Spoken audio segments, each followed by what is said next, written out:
Welcome back to another episode of Naturespace with Haith. So I'm your host, Simon King, and today we have a very special guest with us, Martin Woods. Martin is a horticultural consultant with an impressive background.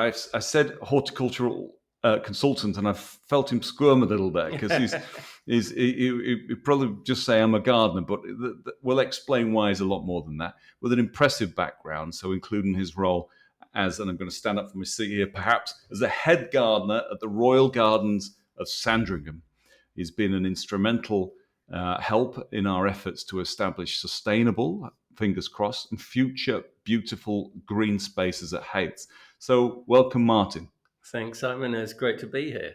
You're more than welcome. So this has been recorded in my office here at Haith's in Louth in Lincolnshire. So we won't be seeing what Martin looks like, but we'll take plenty of photos so you can get an idea of how he looks. But he looks just like you'd expect him to look today. He looks like a gardener who knows his stuff. So. I was once told I got the perfect face for radio. Me too.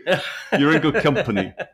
So look, let's for our listeners, if we can, Martin. I thought we'd start with a little bit of the backstory, really, the journey, the background, and perhaps you can tell our listeners, or start by telling our listeners, where your passion for gardening came from. Yeah, well, interestingly, it probably started in Lincolnshire, and I grew up in a vicarage environment. My dad was a clergyman, and so we always had very large gardens, and I often got roped into the maintenance of those. So there was a bit of an interest in the outdoors. There was also a sense of escapism from school. I hated the classroom environment. So any excuse I could have to not be doing my homework and be out mowing grass or chopping up trees was always an enticement to me. I later found out, much later in life, that I had dyslexia, which is why I didn't like school. And going and looking back, I regret very much not realizing that because I still have a huge desire to learn. It's just the modes of learning that school doesn't always help with. Right. So that really catapulted me into the desire to be outdoors. I always used to say my ambition was to leave school. And I achieved that at a very early age. I was very lucky, actually, because the system at that time, back in the 1980s, was that you saw a career advisor and he would probably suggest you either went into the army or went to college. I didn't want to go into the army. I didn't want to really go back into a classroom environment. But there was the option of doing a year's experience somewhere and then go into agricultural college. You did a year then had a year out in a practical environment. And I thought, we'll see how that goes. And my dad very much wanted me to get some sort of qualification. So I wrote to a few places and made inquiries and was really fortunate to get a position at Sandringham as a trainee gardener, with the idea that I did that for a year and then I would go to Ricehome Agricultural College, which is near Lincoln, as you know. That's really where it started for me. So just having this desire to be outside and an opportunity to join the staff at Sandringham, just to get a taste of what working outside in a horticultural environment was. Wow. So that sounds very simple, but that must have changed your life, though. So you just wrote a letter to Sandringham. Yeah. And what inspired you to write the letter? Did somebody say, why don't you try there, or did you have connections, or did you just go for it? Yeah. So a bit of both. We'd holidayed in Norfolk. We used to take a caravan over there, and we'd stay on the Sandringham estate. And I very clearly remember seeing a young lad. We had a day and we visited the gardens and the house, which were just newly open to the public at that stage. And I saw at 4:00 one afternoon on a lovely summer's day, I saw one of the young gardeners, just a bit older than myself, pedaling his bike home after a day of work. And I thought, well, he looks pretty happy with life. he's obviously not going to go home and do homework. That might be the lifestyle that I'd like. And the gardens obviously were beautiful. I'd Yes. traveling around. I had, even at a young age, got a taste for gardens. I remember a garden at Elveston Castle with lovely herb gardens, and things like that started me to think, maybe that would fit. But yeah, wrote a letter to Sandringham saying what would be the chances of having some practical experience before going to college. And initially, actually, they said, well, we could put you on the farm. They always need summer help Right. on the farm. But it gradually changed because of the management of the estate, which was under a big review then. There were a lot of austerity measures back then to make the estate self-funding. And I ended up at the end of it saying, well, the gardens might be the place for you. Fantastic. Yeah, so that's so you must have where did you go and live? I mean, I'm now thinking as a parent now. Yes, I know you're a yeah. parent, but I have three children. So you didn't want to join the armed forces, understood. At this point had you realised that you had dyslexia? No. I just thought I couldn't figure out. And there was an element of me which thought, "Oh, you're just stupid," because everyone else could figure out. They read and things like that, whereas I was most frustrated because I didn't really think I was stupid, but I thought I don't understand why everyone else is getting Yes. stuff I don't get. Yeah. But I was a problem solver, and that is typical of somebody with dyslexia. And I now realise, that probably helped me in a lot of respects, and particularly in the industry I'm in. Yeah. Every time somebody comes to you with a garden question, it's a problem. Yes. And there are more than one way of fixing it. And that's where I think a lot of people don't get gardening, because it's not an exact science. There are so many scenarios when you've got soils, soil types, climate conditions, inconsistent weather. You have to work with what you've got. Yes. And that, I think, with my ability to react and deal with that, helped me. So it wasn't all negative. It's interesting in the podcast, when I think of the guests we've had so far, we've spoken to people about neurodiversity. We've spoken about autism and how different people learn. Many of these things have turned out to me in time to have become like superpowers for people. Perhaps you struggle in this way, but it brings out something else in you, that problem solving, for example, which is key, isn't it? Where how do you plant this space? How do you get the maximum from it? Because I suppose at Sandringham, it's you're not spoilt in terms of, or you are spoilt in terms of space, but how do you maximize that, really? How do you maximize the budget? How do you make the budget go further? How do you plant with all these wonderful things in mind that we'll come on to? Because I'm not a gardener, but our listeners will be, or many of them will be. And we've got some questions as well from the community as well. I want to know a little bit more. So here you are, at what age, joining Sandringham? So 16. 16 years old. Literally, I was really chilled with it. I think my parents probably were slightly less chilled. But I literally I finished school on a Friday, and the following Tuesday had to be Tuesday because that's how the pay week went for whatever reason. Then I was required to be dropped off at Sandringham outside my accommodation, which was a traditional gardener's bothy, something that I could write a whole book on, the bothy system in gardens over the Edwardian period. And Sandringham had one of the best bothies in the country at the time. Can you just tell us what is a bothy? So a gardener's bothy, if you look at it in the dictionary, it's used more in Scotland as a shed or somewhere for people to shelter. And often in Edwardian days, it was a combination of storage, but also there might be a little loft where a gardener could sleep on site in the kitchen garden. Now, in Edwardian days, when Edward VII took over Sandringham, everything had to be the best of the best. And there was a competition almost between gardens to look after their stuff to a high standard as well. So Sandringham had a bothy which I know there were at least 12 bedrooms, almost like dormitories, but they had partitions. By the time I got there, the partitions actually went up to the ceiling, so you actually had an individual room. But 12 bedrooms, and then shared accommodation downstairs. There was even a library originally in the bothy with a collection of books given by Queen Mary to the gardeners to study in their evenings. We had a bothy lady who would come in and cook and clean for us on a daily basis, but not at weekends. So Monday, Of course not. Monday, there was usually a little bit of animosity between her and the residents. But yeah, my feeling when I arrived was it was a bit like a youth hostel. Yes. And I literally was dropped outside. I remember my dad driving off, and I just stood there because there was nobody there.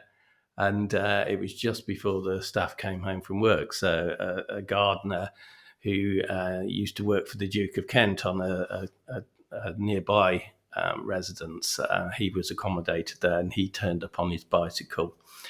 And he was a very broad Scotsman, and I couldn't understand a word he was saying. He was a similar age to me, but he made me a cup of tea, or a fly, as he called it. And then gradually the rest of the residents turned up, and they were a mixture of gardeners, foresters, gamekeepers, and farm workers at that time. But originally, a bothy would have been just for gardeners. Really, what an amazing picture! And you're yes, painting there for us. One day I will write the book. I've threatened very often to write a book about my bothy days. Wow. Perhaps if you don't mind, it'd be nice if you've got some photos we could take, and we'll put them on the. Sure. If that's okay, we'll put them on record here, so listeners can visually get. I think we've probably got a good idea what this might look like, because you must have been in awe. I mean, you mentioned about what day you had to arrive because of pay. Yeah. I mean, Sandringham must be absolutely riddled with not just routine, but all this routine means something. It dates back. Yeah. It has heraldry. You have to. This is how you do things. You are at this rank, so you don't do this. You don't talk to them. You don't mix. Probably don't mix with the gamekeeper unless they, and so on. You must. How did you find it? Were you in awe of all this, or did you know what you were getting yourself into? I think I probably came in with an advantage because times have very much changed now. But back then, even in 40 years ago, there was an element of the gamekeeper. They were the policemen of the estate, and the farm workers. They were tractor drivers. The gardeners were probably something in the middle. They'd gone from Sandringham. The gardener was in Edward VII's time something very high status, and then it came down during the war to being a more production, and almost a farming thing to provide food.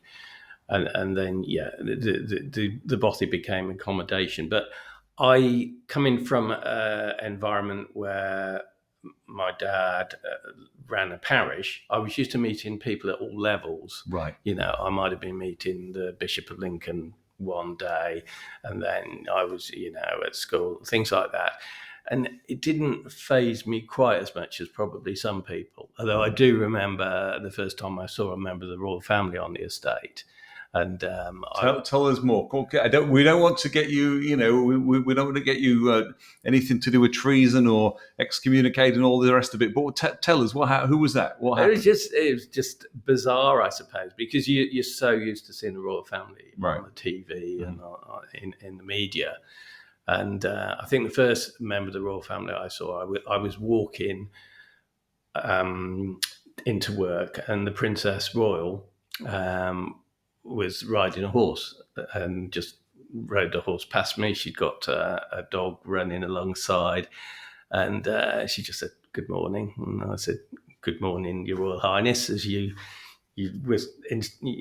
etiquette was. And I just thought that was just like seeing a cardboard cutout on a horse going by for me. I couldn't comprehend it. The only time I'd seen the Queen prior to that was in a car whizzing by when she visited the steelworks at Scunthorpe, I think. Yes. And to see somebody close up, and then gradually, more and more, you met different members. I think the closest contact I initially had was the Queen Mother, the late Queen Mother, Queen Elizabeth, and she was very keen on the garden, and she used to make a point of when you were working in the garden, she'd come over and talk to the gardener. She liked to. She'd come over with a herd of corgi dogs. And what would she say? What kind of things? Well, she'd always come and take. She always wore gloves. She's very traditional. She always had a hat on and looked very much the same as you would see her in the newspapers or in cuttings, but really gently spoken. And she'd shake your hand. In fact, the first time I'd got a muddy pair of gloves on, and then she took me by surprise. And she came over to speak to myself and the guy who was at the time the garden's foreman, who was working with me. And he said, look out, he said, you need to shake hands with Her Majesty. She was also known as Her Majesty as well as the Queen. And so I was trying to get my glove off. I only managed to get my left hand glove off, and she offered her hand to me. And so I shook hands with the wrong hand. There, can you? No, it was a don't leave her hanging. Yeah. And anyway, she had a brief conversation with us. The guy working with me, the foreman, was annoyed because he wanted to go and get his lunch. And that gave me a different slant on it. You know, there's this, for me, a once in a lifetime opportunity. And the gardener with me was, oh, come on, we're going to go and get our lunch. Interesting. Yeah. But but the funny thing was, she continued on her walk, and we went and got had our lunch break.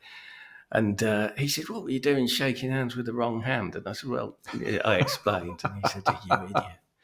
Anyway, later on in the day, the head gardener came around to see us, and he said to me, "Why?" He said the Queen Mother was speaking to me earlier, and she wanted to know if we got a disabled gardener because the guy with only one hand. No. And I realised at that point that the significance of me shaking hands with the wrong hand had been misinterpreted. Interesting, though, that you know, that she thought, commented on that, really, isn't it? Yeah, really? and you realise then I felt very much during my whole time at Sandringham the interest that was taken by all of the royal family and their staff. Was very heartwarming, really. Right. And I think, coming from a point of view as I've just described, where it's a mind blowing to see members of the royal family 40 years later, when the Queen actually calls you by your first name. And I could never quite comprehend that, and knows who you are. I sort of initially thought, she'll be briefed every time she meets you, but it's not at all like that. Yeah. So, can you tell us just a little bit about that? I mean, we'll come on to how we met, how we Haiths met Martin, and some of the things we're doing here, as well as answering a few questions. But hopefully, everybody is leaning into their speaker and thinking, well, this is really interesting. We're sat chatting to somebody who's got an inside, a really spanning over how long, how many years? So I think I was there 43 years in total. 43 years. I'm sure our listeners will agree with me. That's worth spending a few more minutes on, really, just finding out. So how did you, from this 16-year-old boy, let's say, really at that stage, how did you become head gardener? Interestingly, I spent the first 2 or 3 years enjoying being outside, being away from education, but then the novelty of that wore off. It's not an easy life being a gardener, and it was very much a traditional apprenticeship there. you'll have gathered by now, I didn't go back to college. I just continued working, and it was a case of starting off washing pots, doing soil mixes. Everything was very labour intensive, Right. and I decided then it was probably time to move on. So I explored the general landscape industry, and I worked for a family firm nearby at weekends to actually earn extra money and get experience in some of the hard landscaping. And then I looked at total career changes and couldn't really find something that suited what I wanted to do. By then, I was sort of got the green finger sort of bug, and I at that point decided I'd go and have a chat with the land agent, which wasn't as easy as that. I sort of had to go through various channels.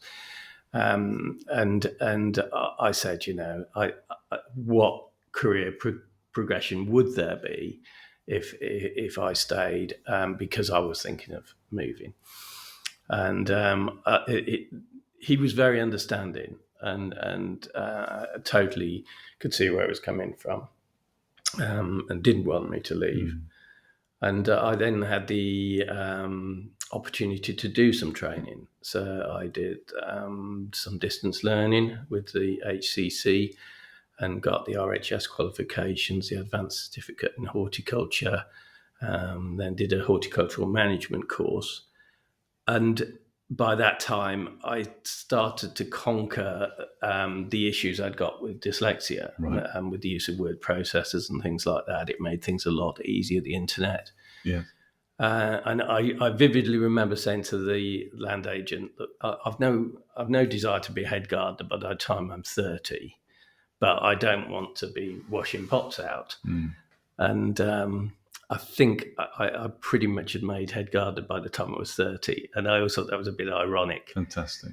And it wasn't really a desire, but it was a case of, it was just a progression. I first of all was made into grounds foreman. And so I looked after the outside spaces as foreman under the head gardener. And then when the head gardener retired, I was asked if I'd like to become head gardener. And it was never an ambition of mine to take that position.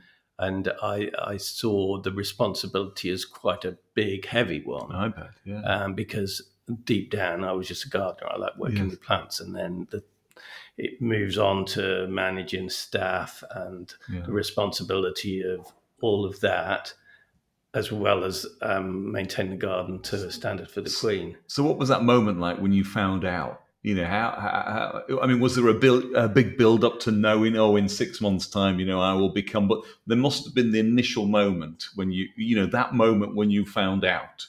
But it was very watered down, I have to say. It was a very gradual process. You sort of, this might happen, and then the next thing, okay then. And I never ever felt that big moment of that. It's often the case, isn't it? We have things like you said. Maybe I won't be 30 by the time I become head gardener, but I suppose in the back of our mind we set these things, we set them in motion, these hairs running, if you like, and we spend a lot of time in the process, rather than. And by the time we get to achieve it, I suppose it's like climbing a mountain. By the time you get to say, here I am at the top of this mountain, sometimes people explain it feels a bit of not an anticlimax, or sometimes an anticlimax, but the actual traveling process, how many miles you traveled from being that letter, hats off to you for writing the letter in the first place. Imagine what, your life would be completely different, wouldn't it, had you not written that letter? And ironically, having said about dyslexia, one of the things you probably would be most afraid of would be writing and not quite knowing why at that point. But, having the gumption to say, well, this is what I'm going to do. And because of the time you've spent with your father and the people that you've been introduced to over the years, at least gave you enough about you to say, I will write this letter. Yes. I will buy a lottery ticket, really. Yeah. And then the distance and the steps you've travelled, brick by brick by brick, to become that head gardener is Yeah. amazing, isn't it? What a story. It's the thing is, I mean, I didn't enjoy school. I went to school at Mablethorpe, to a school called Tennyson School, which is now level to the ground. And my memories there, not particularly happy ones, but the school motto was aim high. And I remember my dad saying, when we were talking about, where I could write to get a job, he said, well, start aiming high. You can always work down from there. And to have sort of aimed high and hit that one, or got that opportunity, that's always stuck with me. I think, yeah, well, that's the way to do it. Aim high, and Can't go much higher than where you aimed, can you? Really? No, to be no, fair, and in terms of gardening. I know a lot of people say, why did you stay there so long? But then, how do you beat working somewhere like that? I mean, I knew a lot of people before I was head gardener who were head gardeners in smaller gardens, say a 10-acre garden, and they'd say, "Oh, I'm head gardener." I thought, yeah, but this is a 100-acre garden or 60-acre garden at Sandringham, and to be one of 10 gardeners there is quite something. Yeah. And the diversity of that garden was, I suppose, what I came to love. Initially, because it's diverse, there wasn't a particular area to specialise in, but we had the remains of a Edwardian kitchen garden, a 60-acre pleasure ground, and the wall garden itself was 17 acres, and various areas besides that. And in the end, we created an arboretum as well outside of the garden, which was a great passion of mine over the last few years. And what would you say was your greatest achievement? Is that it, or was there something else? There are lots of little ones, and when I look back at things over the years, they soon go. I mean, initially we started on a restoration of the wall garden, but there was a decision made in around about 2000 to focus on other things, and that sort of was mothballed. But for me, I think one of the latest projects was the Arboretum, which we started about 4 or 5 years ago, which represented trees of the world. We worked, John Anderson, who was the keeper of the gardens at Windsor, the Savile Gardens at Windsor, came in and advised us and helped to initiate that. And we ended up with an arboretum, which is now still in its baby stages, but it represents trees of the world. So you go through this area and you've got Asia, so trees representing Asia, which is a huge range of trees, probably the biggest continent to represent. And then Australasia, which is quite different in feel. And what we found is Australasia is already the most stunning area because the eucalyptus and the acacia trees grow so fast and look very different to the ones you get in Asia. Africa is a difficult area to find trees for, but that was represented North America, South America, and of course Europe. And so you've got things like the olives and all the trees we have in Great Britain in Europe. There's trees that cross continents as well. And there's a educational resource, which is something that interests me, outdoor learning and things like that. Yes. It's brilliant for schools to go around and see this arboretum. The cherries in Asia, in the Asia area, look fantastic in the spring, and then the North American trees in the autumn. So you've got an arboretum, which is actually a garden outside of the garden. Yes.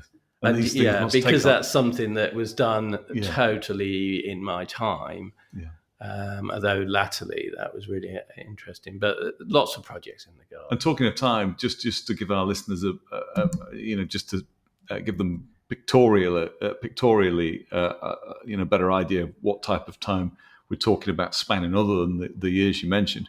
You mentioned that you saw Prince William in his pram. he was born Prince William, who is now the Prince of Wales, which is really confusing for me. Recently, all the titles have changed. But yeah, I first met Prince William when he was in a pram being pushed around the garden by his nanny, Barbara Barnes, who became quite famous, I think, as the royal nanny at the time. And myself and a colleague were busy working in the garden one Christmas, and this very grand pram was coming towards us, and the nanny said, "Oh, have you met the new prince?"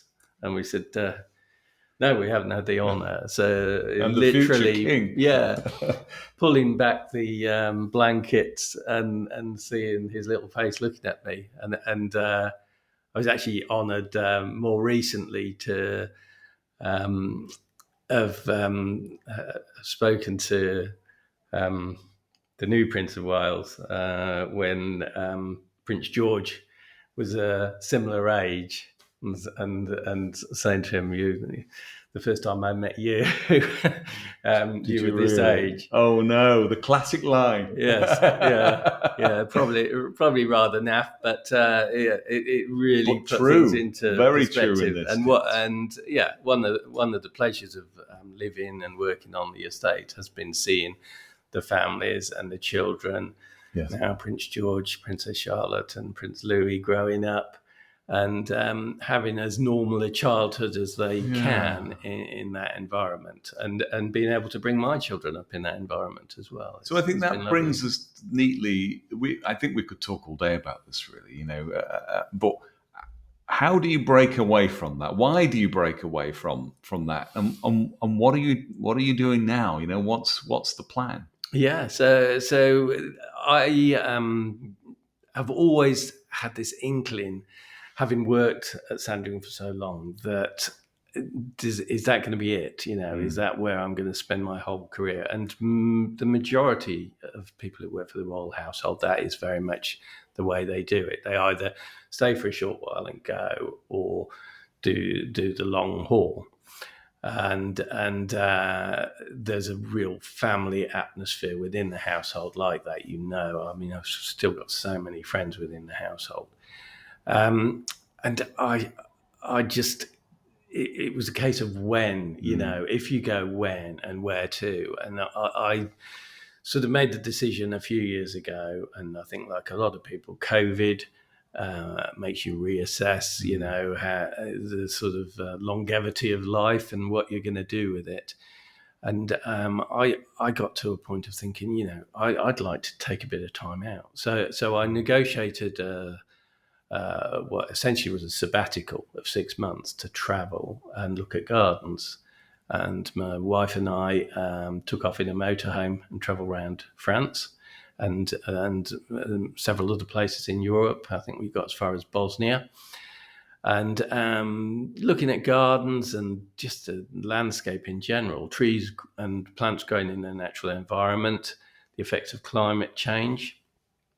And that helped a decision. When I came back, I'd planned to work part-time at Sandringham for a little while, which I did. And but almost the day we got back into the country after the sabbatical, Her Majesty passed away. Right. Which was, although not entirely unexpected, a great shock to everybody and myself. I was impacted more than I thought by that, just in terms of, wow, I've always known Her Majesty and always, that she had been my boss for my entire career. And so I thought, well, is this the moment to think differently? And that, along with a few other things, my mother was in Lincolnshire in a nursing home, and I decided that perhaps then was the time. So we made the break, found a lovely place to live in Louth, which made it a lot easier because I was familiar with this area from growing up as a child. Really fell in love with the wolds, having not been back here for quite some time, and decided that maybe it would be good to do things differently. And I set up a business which is as the Garden Sage, with the hope of encouraging other people to make the most of their gardens and supporting people, not so much as a landscape designer or a landscaper, but somebody that can go in and advise and help people who want to work with their own gardens. And so people that think, I haven't got a clue what that plant is or how to prune it, but I really want to do it right. Right. And so it's almost like an education, private tuition, that sort of thing. Yes. Certain amount of practical work as well. But just advising on, you can't grow a rhododendron there because the ground is full of lime. Those sort of things, which to me is second nature after so many years. But for so many people, it's daunting because there are a lot of people out there that, this is only for experts. It's not at all true. Well, plants are so expensive. So if you're going to spend that amount of money, get the right one. Yeah. And then actually, as you see that, you're getting some success with that investment, go on to invest a bit more. Yeah. But I think there's nothing worse than you buy a lovely plant and you just, where shall we put it? And that, I think, is the problem, isn't it? You don't normally do that at home. You normally have a part of the room that you want to spruce up, or a bare wall for a picture. But I think we walk through garden centres, see a plant, think, let's buy that. Yeah, very much on an impulse. Yeah, and garden centres love that. Yeah, and there are a lot of good garden centres, and the quality and choice of plants out there is amazing. But it's almost like a shopping service, if you like. You could just go with somebody and say, these plants will work really well in your garden. And that's the Garden Sage, then. The Garden Sage. The Garden Sage. We'll put a link to that in our show notes. So when we put this together and publish it, we'll do that.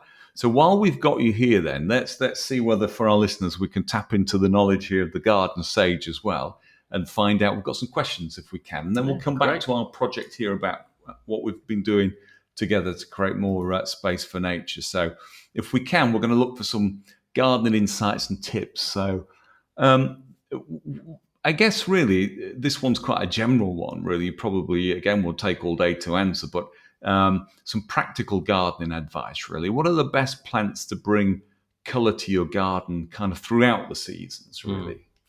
And I think that's a key thing. If you've got a garden that you're viewing throughout the year, you want that succession.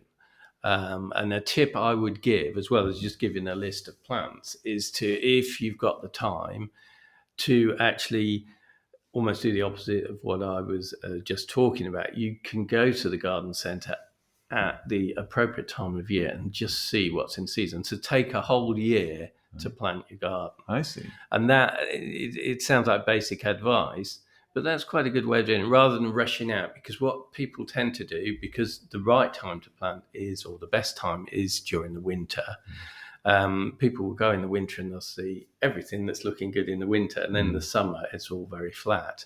It's very difficult to buy a perennial that's not in flower or not showing anything and plant that in your garden and with the promise of what it's going to be.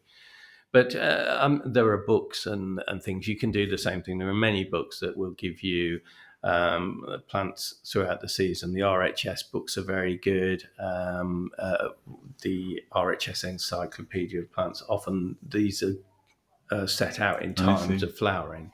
But sometimes kind of spreading the budget then, really, for some people, it might be, if you go to the garden centre in January, see what's there, and just so you could buy for January, you plant then in January, and then February, March, and so on. Yeah, and almost set yourself a target. I'll buy one plant or 5 plants a month throughout the year. Yeah. It spreads the work as well. And because most plants nowadays are pot grown, providing you can keep them watered when you plant them, and that is essential. You must prepare and then keep them watered. It's not a bad way of doing it. And the makeover thing is a tricky one to do it all in the winter, unless you're employing somebody to come in and do that. And this is the sort of thing I like to advise on. So don't rush into it. If you move into a new garden, don't just plant everything, because you don't know what's in there already. Right. Unless it's a new. That's a really good point. You know, Yeah. you could take things out actually that really just need a little bit more light, a bit more space, a bit more encouragement, and so that when people do get in contact with you, or if they do, you're not necessarily only interested, although it's obviously you could do, because that's what you've helped us with. But it is that advice, that consultation, but also of getting the most from their initial. I mean, some gardens, these modern homes, when they're handed over to the new owners, there's absolutely nothing in there. Yeah. Absolutely nothing. So I guess if you're starting from scratch, a little bit more of a challenge.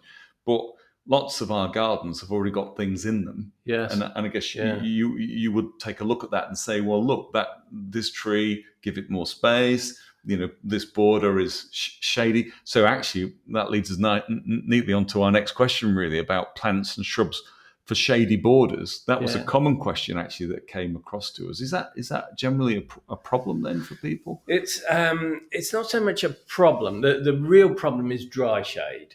And that's like the impossible question for Come on, let's answer that one. But there are things that will grow in there, right, in those conditions. Just shade. There are lots of plants, and it depends. There are different sorts of shade, because there are some areas that are shady in the summer. If you're under a deciduous tree, it'll get light in the winter, but not in the summer. And there are lots of things that are suitable for that. If you've got dry shade, which would be probably something under a yew tree, say, which is very, very dry, or under a dense evergreen. The tree itself is taking moisture from the ground. The light isn't getting through.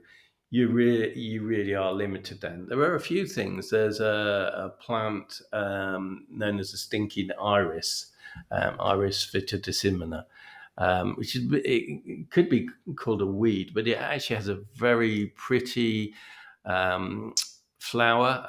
It has very orange berries, and that will grow in some really harsh conditions. And flower and spread. It's got a evergreen strap-like leaf. Some of the ruscus, they'll grow in very dry shade. If it's just a dry condition under a deciduous tree, some of the cyclamen will cope, or under a pine tree. Some of the cyclamen coum, cyclamen hydrifolium, they particularly like pine needles. And what I always try and do is think of or look around when you're on holiday or traveling around, and look at what is growing in the natural environment on a Mediterranean hillside. If you've got those conditions, just sort of think Mediterranean. If it's really dry, south-facing, baked, look for that. If it's wet shade, then you're thinking, a sort of boggy area. You've got a lot more options open to you, because a lot of the primulas and things like that will tolerate a bit of shade. Yeah. So get into character then, and the character of the garden, really. Where, as you say, think where is the plant from, or look at an environment which has similar conditions to yours. And just when you're walking around in a park, if you go to a bluebell wood or something like that, bluebell woods are generally shady. Really dense shade in the summer, but in the winter, it's a deciduous shade. So it's getting light in the winter when they want them, and then everything's, and you'll also get things like wood anemones there.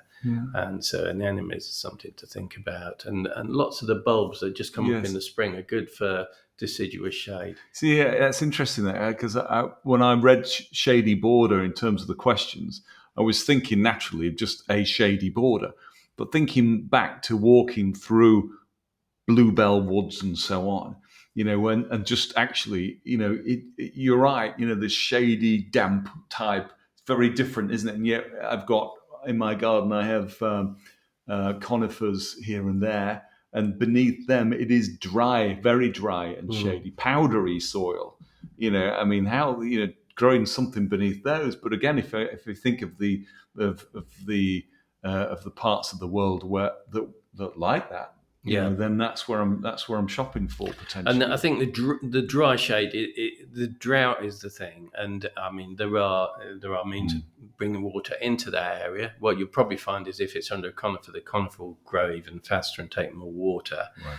So when you're thinking about downside of water, and sustainability is and longevity in your planting is important, and that's where if you've got somewhere as dry as that, just correcting the conditions by watering it aren't necessarily the most sustainable way. It takes a lot of effort, it takes a lot of water, and you could be making the problem worse by watering the tree that is causing the problem in the first place. I see. Yeah, that's a bit of a problem. Although we've been very lucky here, haven't we? Really, since you planted, because it's done nothing but rain just about. So we've been able to, we've been able perfect timing. Tap into that, as you say, isn't it? And again, Lincolnshire, or this area of Lincolnshire, is very different to the soil I gardened in Norfolk. That was absolutely light sand. The saying breaks your back or breaks your heart. Well, in Norfolk, it broke your heart. In this part of Lincolnshire, it probably breaks your back. But it does retain moisture and nutrients a lot better. So it's good soil once you've got into it, opened it up, and got the root system working. That will sustain plants quite well. It's just that initial transition from them being in a pot and getting their roots into that hard soil if it's not moist enough. But cultivation work in the soil before planting is key to that. Brilliant. I mean, quite a few people have asked about gardening tips to attract wildlife as well. Obviously, King Charles, as ever since I've been a child, has always talked about the importance of nature, and I suppose we're not just waking up. I think we've woken up to the reality of, if we're going to plant, why not plant with nature in mind? So have you any tips of how people might attract wildlife in their garden? What type of plants should they be thinking about? And the options are endless with that, as I'm sure and we know it here. We started off with that brief, and the first wildlife to arrive are the rabbits, aren't they? And so you have to be careful what you wish for, but working with it again. There are plants that are more resistant to damage. I watched a really interesting documentary last night about the Big Little Farm. Have you seen that? No. A family bought a farm in California, and it tracked their journey from wanting to work with nature and creating a farm. But it's a case of what wildlife do you want to encourage? Is it insect wildlife? Is it bird wildlife? Is it mammals, or all of them? Inevitably, you're going to get some that you don't necessarily want. You can't lock the rabbits out and keep the hedgehogs in unless you're going to have a very clever system. And so it's planting with that in mind. So some things are very attractive to birds from a point of view. The birds just want to strip them down to the ground. But it can take, and this is where, if you've got a larger space, it's easier because you can plant for that and almost wait. There's enough to go around. In a small garden, we've planted some asters, which the pigeons are just stripping at the moment. Well, in a small garden, you can then just put a net over them until they're established enough that the birds forget. So working with nature, I mean, I would say things like crabapple. If you're planting a crabapple tree, right, has lovely single flowers. So the bees quite early in the spring, so the pollinators, and then later in the season, so you've got the attractiveness of those. Later in the season, you've got the crabapples themselves, which there are a huge range of varieties. Some you can use yourself to make crabapple jelly. Some less palatable to us, but the birds will come for. And the ones that are less palatable to us are also less palatable to the birds. Oh, really? But they actually hang on longer through the winter. So as the winter extends, we get to enjoy the fruit on them for longer visually. And when the birds are really desperate, the hungry gap for the birds, they can then they'll still eat them then. So it's interesting when you look at a garden, the berries that hang on longest, the birds will eventually go for when they're absolutely desperate. You can see how desperate they are. It's like those hard to get things at the back of the fridge or the back of the cupboard that we'll only eat when we've run out of everything else in the house. That's it. Yeah, but, the healthy options. Yeah, the healthy options. But I suppose, if you're lucky enough, you might get a visit from the winter thrushes and so on, the fieldfares, redwings. If you've got a few of those wind-fallen crab apples in the garden and so on. And I suppose something like that would be quite visually, because I think that's the thing, isn't it? The next question is somebody who's got practically nothing in the garden, and they're saying, where do they start? They probably don't have a lot of budget, I imagine, but how do they start on that journey? You've already said, go to the garden centre rather than blowing your entire budget in one visit, really, and risking everything, because you've got to keep it watered. I don't know whether these people work or not, but let's assume they do, keeping them watered. And obviously almost everybody's on meters, so that's expensive as well. Whereas dropping into the garden centre, buying 1 to 5-ish plants and really thinking about this. I'm back in the old ground force days. Alan Titchmarsh would have his piece of paper out, write it all down, sketch. Is that important, or do we just go for it? I think it's important to have a plan, but everyone's different, and it depends how you want to go. I mean, my favourite way of gardening from a personal point of view is don't buy anything. Just have friends who've got nice gardens with perennials, and the beauty of perennials is you go and you plants for free. Can you just split a bit of that off? I see. Most people really love to do that, and not only is that free, it might cost you a bottle of wine or something, but you then have that memory of where you got that plant. I've got plants in my garden that my sister gave me, and she then tells me that that came from my parents' garden 3 houses ago, and it's that story that makes the plant even more precious. You've also then got experience as well as where was that growing? Was that in your neighbour's garden? Therefore, it's probably going to grow quite well in your garden. That's an interesting one. My father sadly passed away last year, but he gave to my mother-in-law a plant, and she surprised us last week with, she's been carefully looking after this plant, passed it on to us, and we've all got one we're going to be putting in our gardens and things. So that I didn't know that was, until last week I didn't know it was a thing, but it is a thing, isn't it, really? And do you have a favourite plant of all time, or it's so hard. I particularly like the woody shrubs and trees, and some. I think possibly if it was going to be a tree, it would be a smallish tree for an average garden would be a crabapple, right? Because you have that. It's fairly easy to manage. You can prune it. It's an apple tree, so you can prune it in the winter, manage it to the size. You could train it as an espalier or as a cordon. So it's very manageable. It has a choice of flower colour in the spring, depending which variety you choose. Choice of fruit in the autumn. It will attract birds because, like many things, trees, it will get aphids and things like that. So you'll get the blue tits and things coming in, get the insects.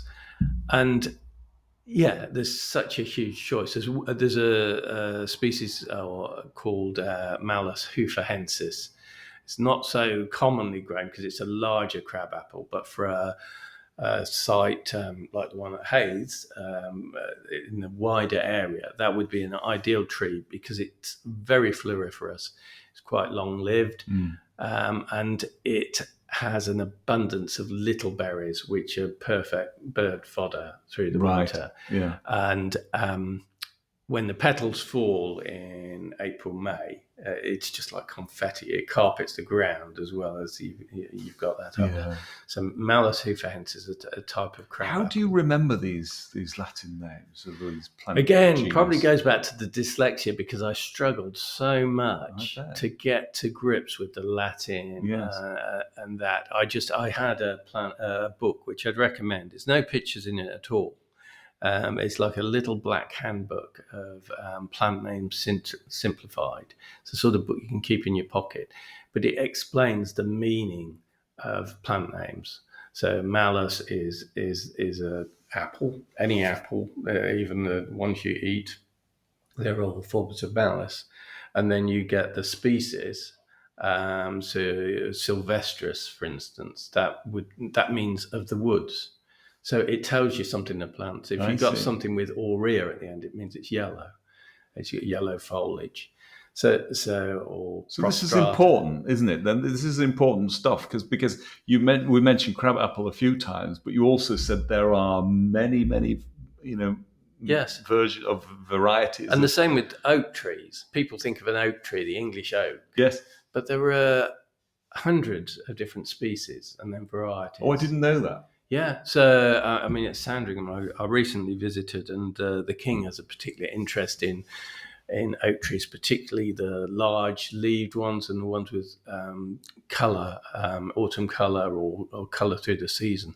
There's some fantastic one. There was one recently planted which has a bright orange leaf even through the summer. It's unbelievable. It looks unnatural, and the evergreen oaks, the cork oak, you don't think of when you open a bottle of wine, the cork from a cork oak is what is used to make the stopper, the bark from a cork oak. Really?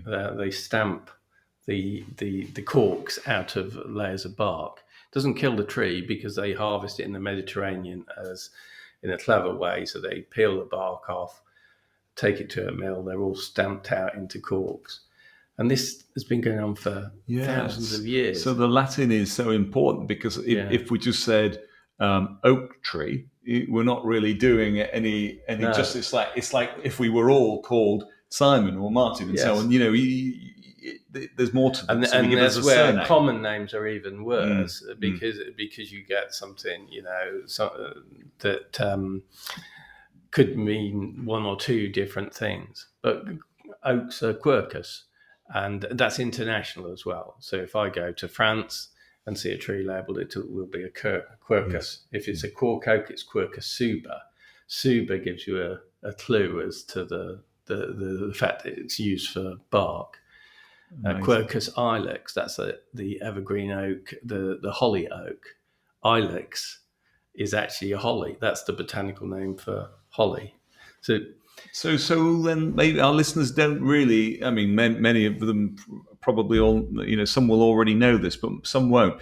So not to be afraid of those Latin names because they could be revealing. They give you clues. And once you're hooked into that, it's like a rabbit hole you go down. And that's the rabbit hole I probably went down about the same time that I realised I had dyslexia.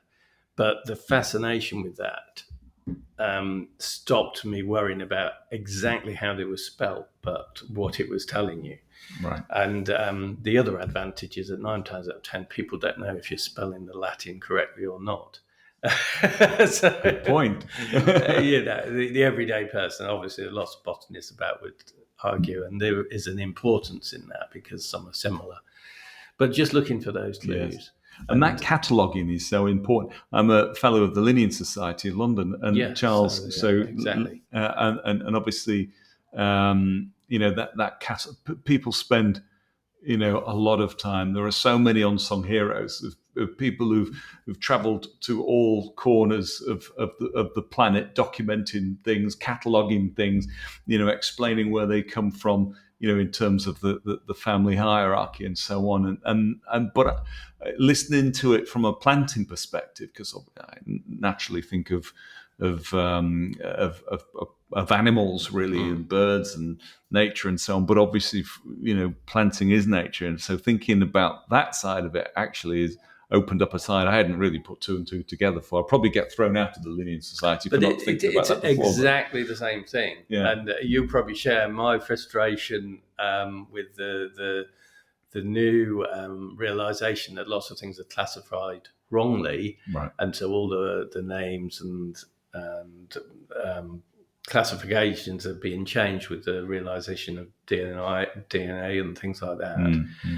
And that you have to unlearn things that you've learned, which I struggle with, because once it's in there, I have a problem getting out.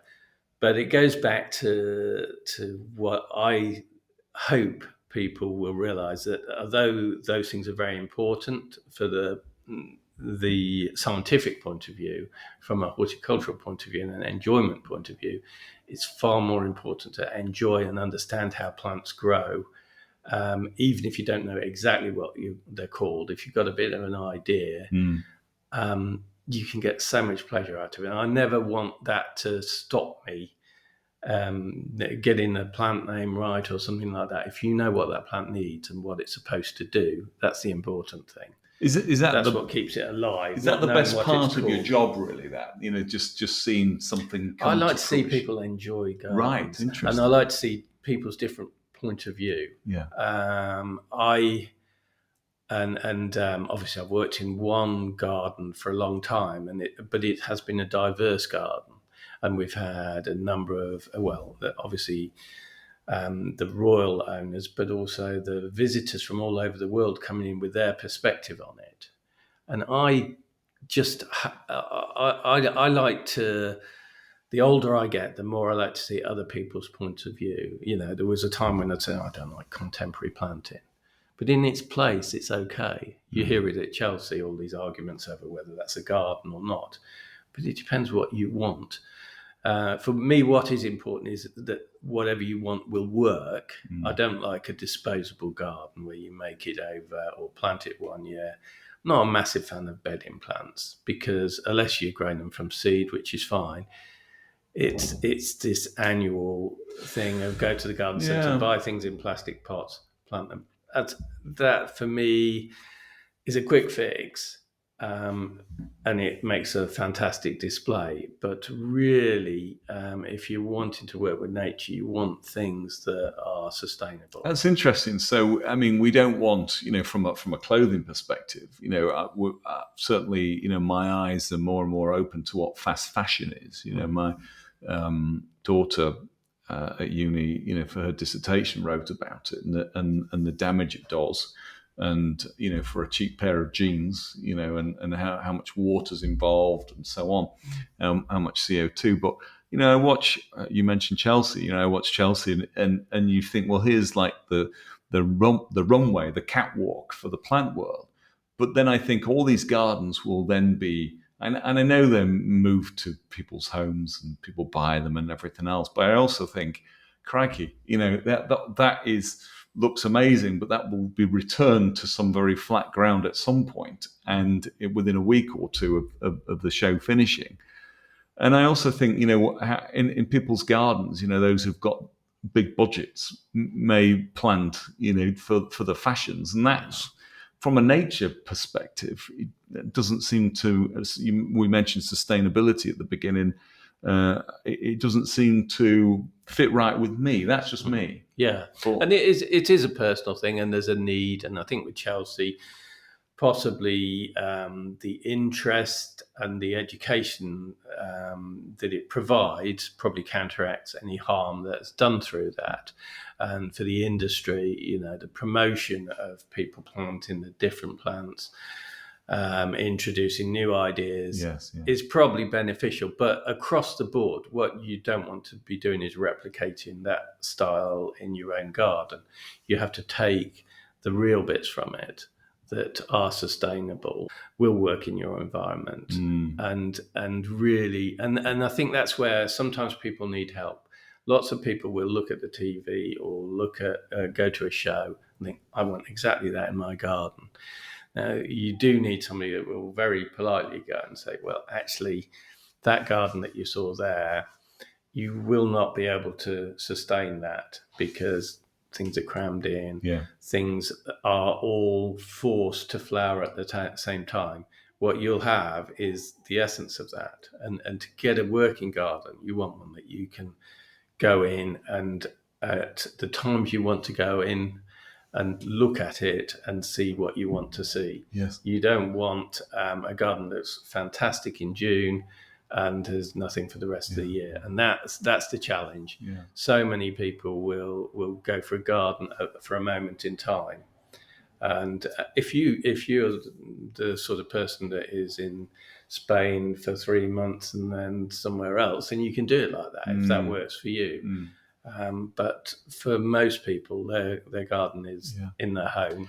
Do you think that is there a point in which I can't remember it was at Chelsea actually, and they were talking about weeds, and I was thinking about one man's weed is another man's, and so on. Is there a point we're talking also about plants for free, where some of these plants that we as individuals with gardens might refer to as weeds, common nettle, for example, and even buddleia. People will frown on buddleia. Yet, if you when you look at nature's perspective, butterflies, all those wonderful pollinators, bees, moths, and fly, all sorts of things are obviously working in that pollination game, not just bees, all sorts of insects, and those beneficial insects as well that are doing a job for us. Is there a point where we say, okay, it makes sense to leave those nettles? It makes sense not to the no-mow maize and so on. Plant that buddleia bush because you're going to get fantastic colour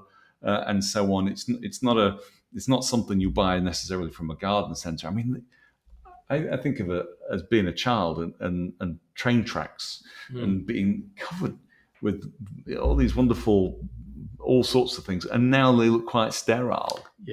Compared to how they used to.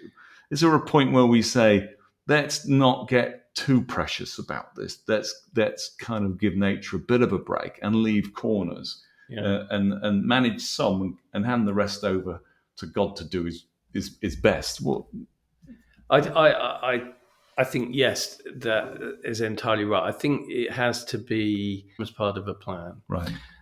No Mo May is something I can see. It's catchy, but it won't work for everybody. And then you've got there are implications. When do you mow? If you don't mow in May, what happens if something goes and it's got its habitat in there, and then you decide to go in and clear it?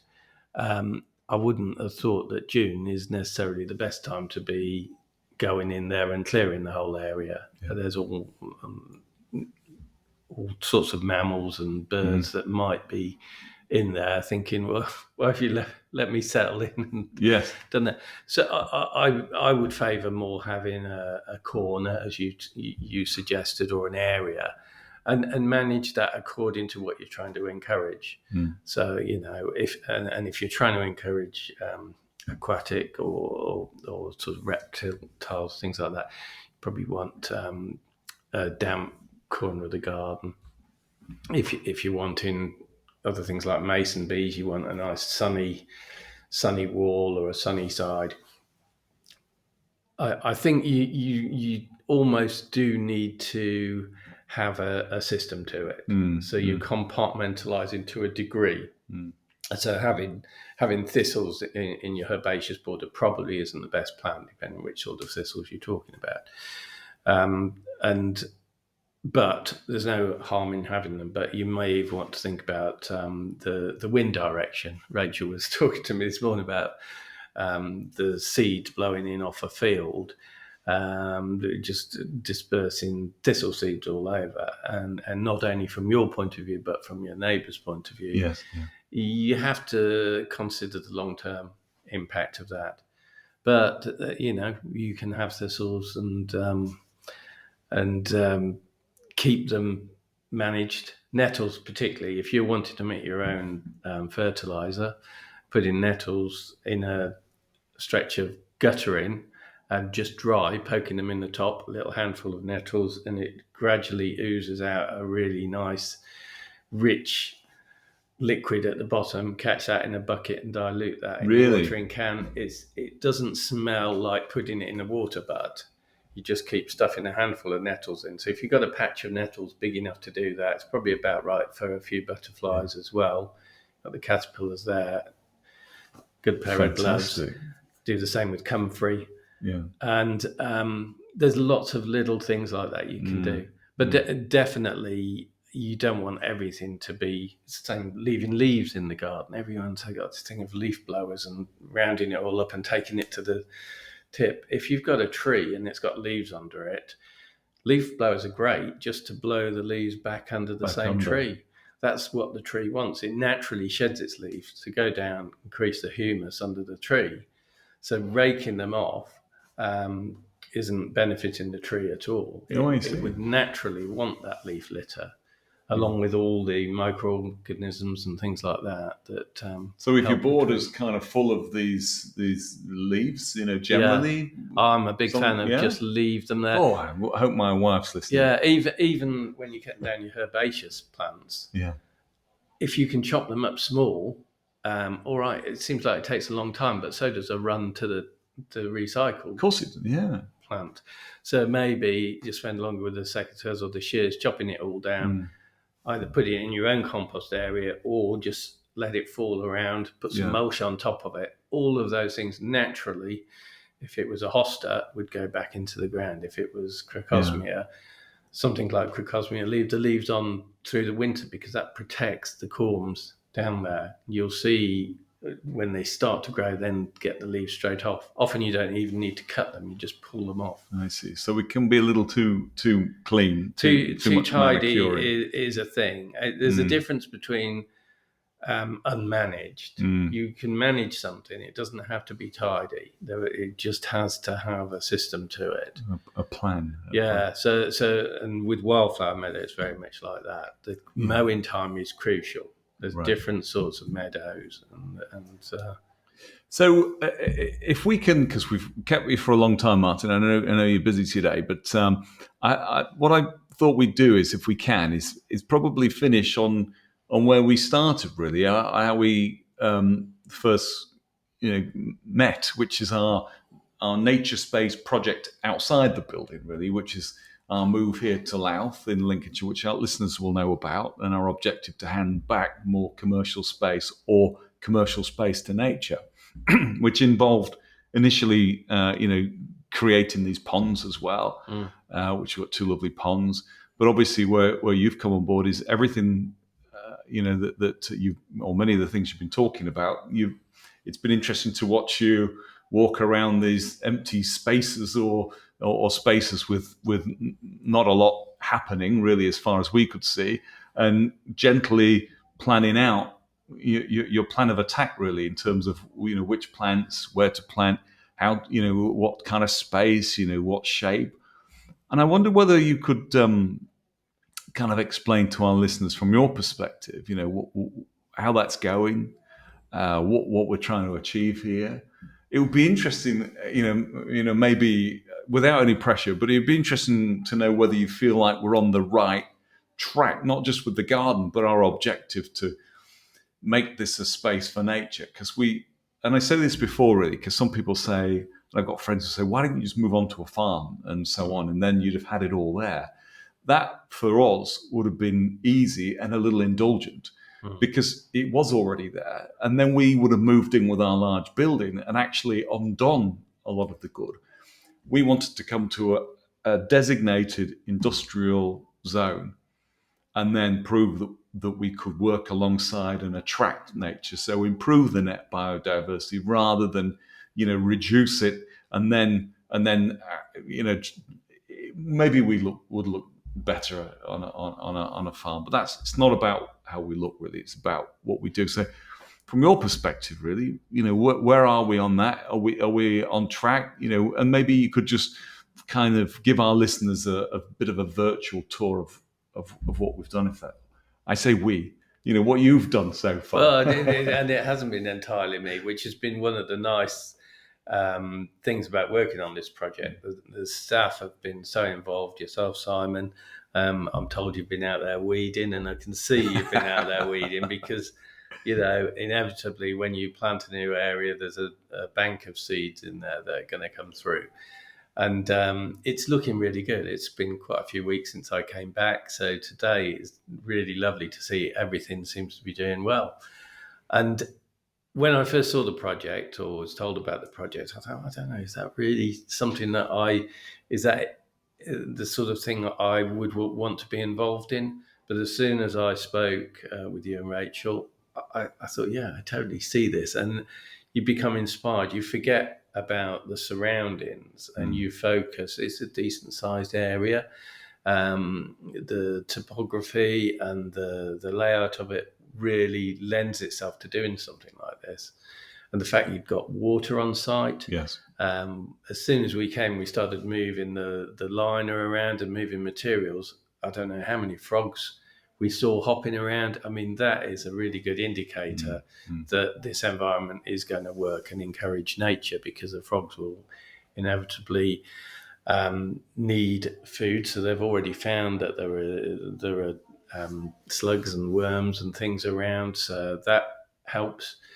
You've got there's a reasonable amount of shelter. It can be quite windy, but you've got the buildings around, and the soil is good. Yeah. We've got what we need to start off, and it very much is a start because it was a blank canvas. Some areas quite compacted, and that will change as soon as we break in and get some trees into those areas. They will work their way in, and that will immediately improve the soil and improve the habitat. Fantastic. So the next step is probably to do that. But as far as the plants that have gone in so far, we've tried to use plants that are going to be fairly tolerant.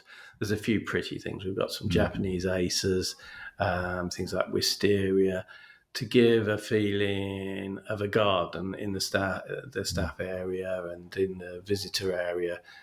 So there's one quite ornamental area of water, which gives great habitat. I mean, you can see that's the area where we found the frogs. You can already see the birds moving in. You can.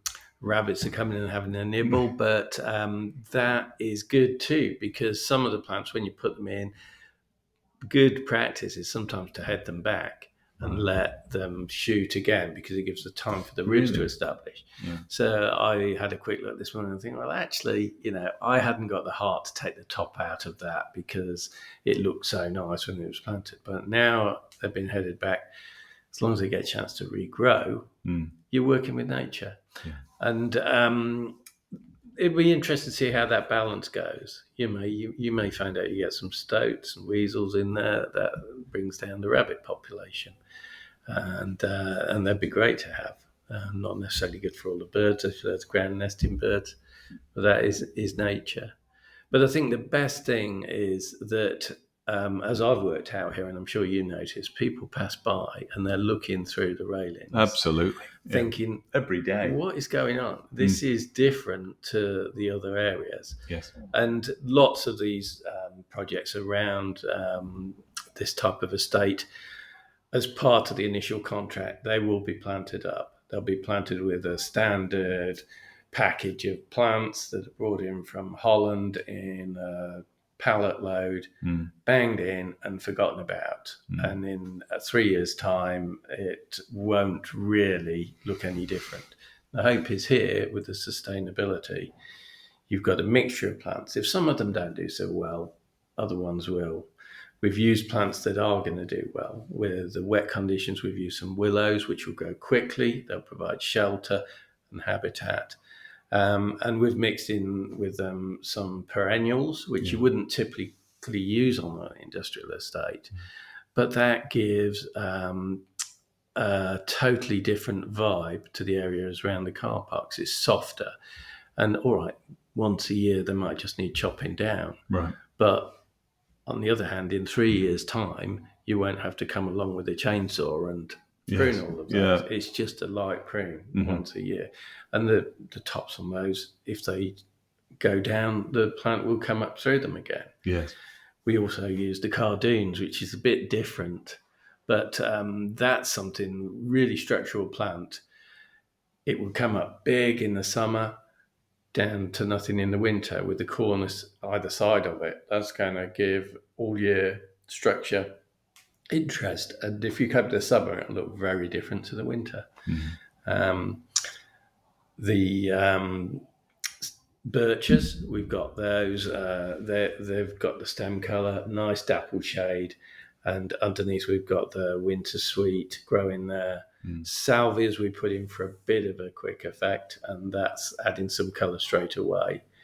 And yeah, it's exciting because it's very much in its infancy at the moment. Yeah, absolutely. It's happened very quickly after a long period of talking about how it was going to work and how we were going to do it. And yeah, I hope, and for me, it's been inspiring to think, yeah, I would work on another project like this. And I'm excited to see where it goes. Yes. I really want to see some more trees in. Yeah, we need more trees, don't we? And Definitely. winter is the best time for doing that. You don't have to be big trees. And I think that's really then when it gets exciting. There'll be another arboretum in Louth. We can't wait. I mean, our insurance company, PIB, have got a kind of a donation to what they do. They've donated some money to us, so that's going to give us for trees and things. We'll pop that on the show notes, and that's in the process of happening. And we're really, I think you're absolutely right. We need to put some more trees in there. I was thinking when you were talking about oaks and so on, I absolutely, Martin's now thinking, oh no, he's not going to, I know how long they're going to take to, but there is somewhere in between that. I mean, thinking about the species, it would be wonderful to try and put some trees in that we know will host lots of species. An oak apparently can host over 1,000 species of insects and so on. So that's why it's great. But what kind of trees can we? You mentioned the silver birch, which are brilliant for people who haven't been here before. The front of our building has black cladding, so we thought the silver birch not only would be good for nature, but they would just pop off the building as gradually, and will look great. So what kind of trees could we put in there? So we mentioned crabapple, didn't we? Yeah, but in the wider area, the bigger trees like oak, sweet chestnut, things like that are going to be great, and they are for the future. Yes, but that's part of it. They're not going to bother you for a long time, but you will see them start to fill out. But there are other things. We've already put some small eucalyptus in. I think eucalyptus is underrated in terms of what it can achieve in an area where you're wanting screening and wanting a fast effect. It'd be interesting to try some acacias. But there are things like sorbus, very similar to the crabapple. They have a flower. There's a common name again, mountain ash. So you've got the flower and then a range of different berry colours and even leaf colours. There's one called Sorbus hufahensis, rather like the apple, but rosea, and that has a glaucous grey leaf. That's a favourite of mine, and even some things like the Scots pine, quick growing, and they have almost a stem colour because of the orange bark peeling off. I'm a big fan of some of the pine trees. It's endless. Acers, not just the Japanese ones, which you've already planted, but the large ones, Acer saccharinum and things like that. Fantastic autumn and spring colour. Yes. So there are so many, and it's a few key big trees in the distance, and then some of the smaller ones. The Malus hufahensis is a definite. Fantastic. And just beech. They can be managed as well. You put beech and field maple as a hedging, and you've got habitat the same as you would with an oak tree in some respects. That's marvelous. Well, I think we've probably taken enough of your time here, Martin, and we literally could continue. I know we could, but I mean, obviously, I'll. The invitation's there. Anyone who's listening, Haith's community, come and see us. Come and see Martin's hard work. We're on TripAdvisor now as well, so you can even come and have a look at the gardens to be as well. And obviously come and have a coffee with us and find out a little bit more about how we're feeding the nation's birds with our super clean bird food.